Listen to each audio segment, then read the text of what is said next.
नमस्कार साथियों, UP triple SC PT की तैयारी करने वालों के लिए बहुत बेहतरीन बुक आ गई है। साथियों, ये बुक सरस्वती प्रकाशन प्राइवेट लिमिटेड प्रयागराज उत्तर प्रदेश की है।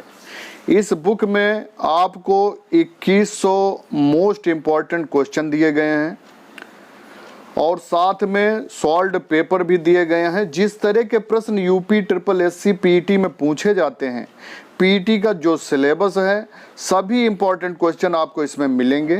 100% सफलता के लिए आप ये सरस्वती प्रकाशन प्राइवेट लिमिटेड की बेस्ट बुक जरूर लें।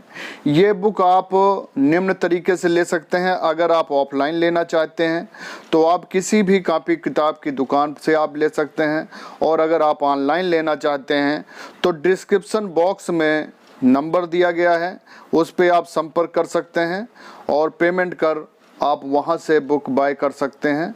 तो सभी को Prabhakar Dwivedi multi talented channel की तरफ से आप सभी को शुभकामना है कि जो लोग पीटी की परीक्षा की तैयारी कर रहे हैं वो 100% सफल हों और आप लोग बुक लें। बहुत अच्छी बुक है, मैंने इसको देखी है। बहुत बहुत धन्यवाद है। नमस्कार साथियों, आप सभी का स्वागत है Prabhakar Dwivedi multi talented YouTube channel में। तो ये आज का टॉपिक है कि आपके सवाल प्रभाकर द्विवेदी के जवाब, और इनमें जो मेन क्वेश्चन है वो है कि यूपी ट्रिपल एससी महिला स्वास्थ्य कार्यकर्ता के नियुक्ति पत्र से संबंधित, कोर्ट केस से नुकसान व फायदा, सिलेक्टेड प्रोविजनल पर क्या फर्क पड़ेगा केस का, और सेकंड लिस्ट या वेटिंग लिस्ट आएगी या नहीं, और ज़्यादा नंबर वालों को क्या करना चाहिए जो नहीं हुए सेलेक्ट। तो इसके बारे में हम आपको बताएंगे।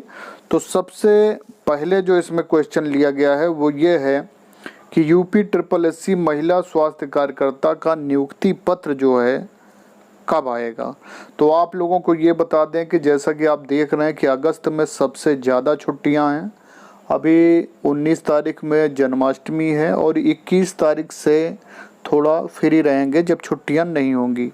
लेकिन अभी अगस्त में वन रक्षक का एग्ज़ाम भी है कुछ ये, और प्लस आपको मैं बता दूं कि इतना ज़्यादा वर्कलोड है आयोग पर, यूपी ट्रिपल एससी पे, क्योंकि ज़्यादातर भर्तियां कोई हो रही हैं, कोई पेंडिंग पड़ी हैं, तो कोई ना कोई वर्क चल ही रहा है। ऊपर से आपको कोर्ट केस के बारे में बता दें तो आप बिल्कुल भी टेंशन ना लीजिएगा। और नियुक्ति पत्र के बारे में हम आपको बताएं, नियुक्ति पत्र में किसी प्रकार की कोई लेट नहीं होगा कोर्ट केस से। वो नियुक्ति पत्र अपने नियत समय पे आएगा। आप समझ लीजिए कि अगस्त लास्ट वीक में आने की पूरी उम्मीद है, तो आप बिल्कुल भी टेंशन ना लीजिए।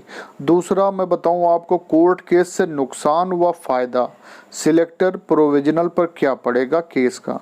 तो आपको बता दें, कोर्ट केस से कोई नुकसान नहीं होगा और सिलेक्टेड प्रोविजनल का कोई भी नुकसान नहीं होगा। आप लोग सिलेक्टेड हैं और प्रोविजनल वाले भी सिलेक्ट हैं, और जैसा कि मैंने वीडियो में बताया था कि विधल्ट वाले भी जो हैं वो भी सिलेक्ट की ही श्रेणी में हैं। बस किसी में माइनर प्रॉब्लम है, किसी में मेजर प्रॉब्लम है, बाकी सभी सिलेक्टेड हैं। इसमें मेजर प्रॉब्लम क्या है, अब जैसे जो विधल्ट वाले हैं उनकी बायोमेट्रिक का थोड़ा सा इशू है, वो बायोमेट्रिक हो जाएगी, उनका सेलेक्ट होने के पूरे चांसेस हैं। प्रोविजनल में सिर्फ आपको दोबारा से अपने डॉक्यूमेंट चेक कराने हैं। सिलेक्टेड को किसी प्रकार की कोई टेंशन आई नहीं है।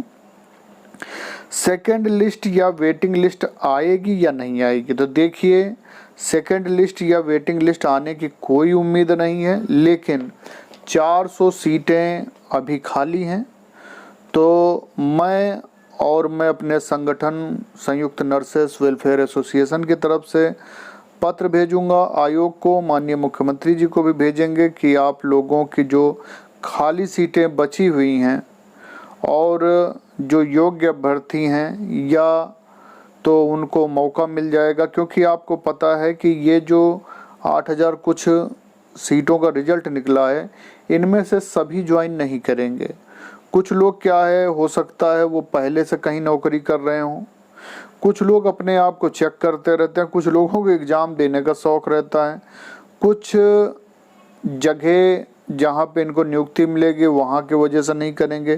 कोई ना कोई कारण ऐसा आ जाता है कि जब 100-200 भर्तियों में 4-6 नहीं होते हैं तो 8,000 में तो कम से कम 50-100 ऐसे बच्चे हो जाएंगे जो नहीं ज्वाइन करेंगे।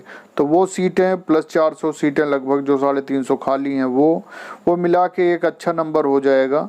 तो उसके लिए हम प्रार्थना करेंगे आयोग से, माननीय मुख्यमंत्री जी से, स्वास्थ्य मंत्री जी से, उनको अपने संगठन की तरफ से लेटर भेजेंगे और प्रार्थना करेंगे कि आप लोगों की लिस्ट निकालें।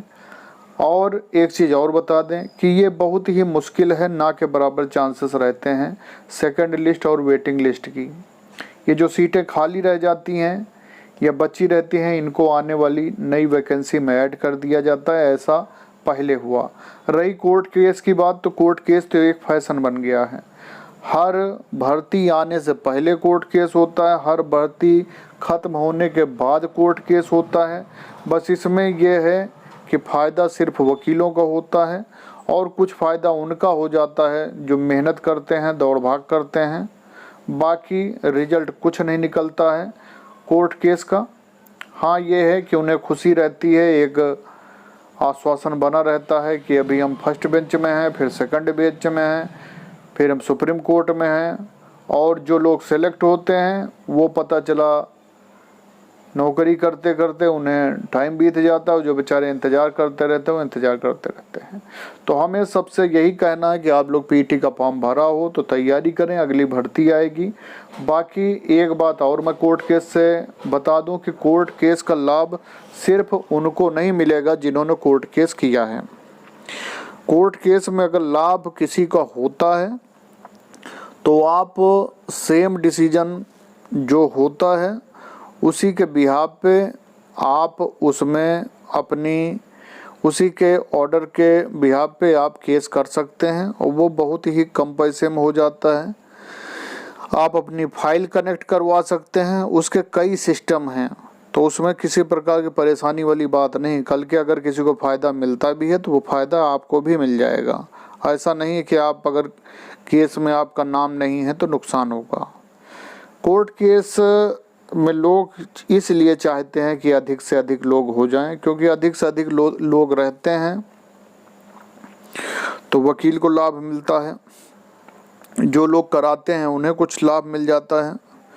तो देखिए, हमें और ज़्यादा नंबर वालों को क्यों नहीं हुआ सिलेक्शन और क्या करना चाहिए उनसे यही कहना है कि सबसे पहले तो आप कंफर्म हो जाएं कि आपके नंबर हैं कितने।